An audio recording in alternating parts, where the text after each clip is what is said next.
সেতি রোগটি নিয়ে অনেকের মনে অনেক প্রশ্ন আছে যে সেতি রোগটি ছোঁয়াচে নয় তো, বা সেতি হলে বাবা মার যদি থাকে তার থেকে সন্তানের দেহে হবে না তো।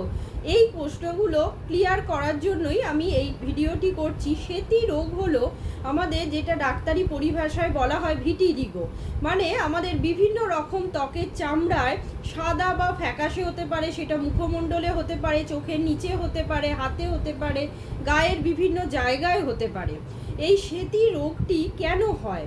আমাদের গায়ের রং সাধারণত যে কোষটি ডিসাইড করে সেটি হলো মেলানোসাইট কোষ।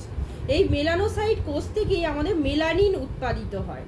এই মেলানিনটাই গায়ের রং নির্ভর করে। যাদের মেলানিন বেশি আছে তাদের গায়ের রং একটু ডার্কিশ হয়, এবং যাদের মেলানিন কম আছে তাদের সাধারণত একটু ফ্যাকাশে টাইপের হয়। এই মেলানিন যখনই কোনো কারণে ডিস্টার্বড হয়, অর্থাৎ আমাদের ইমিউনিটি সিস্টেমের কাজ হলো বাইরে থেকে আসা কোনো জিনিসকে, যেটা আমাদের বাজে শরীরের পক্ষে, তাকে ধ্বংস করা। কিন্তু এই ইমিউনিটি পাওয়ার যখন ডিস্টার্বড হয় তখন কি হয়? তখন আমাদের শরীরে যে মেলানোসাইট কোষ আছে তখন সেই কোষটাকে ড্যামেজ করে। মেলানোসাইট কোষটা ড্যামেজ হওয়া মানেই আমাদের কম পরিমাণে মেলানিন উৎপন্ন হচ্ছে, এবং যে জায়গায় এই ঘটনাটি ঘটছে সেই জায়গায় ত্বকের চামড়া কিন্তু অনেকটাই সাদা বা হোয়াইটিশ হয়ে যাচ্ছে। এই মেলানোসাইট যে কোষটি আছে এর মেন কারণ কি? মেন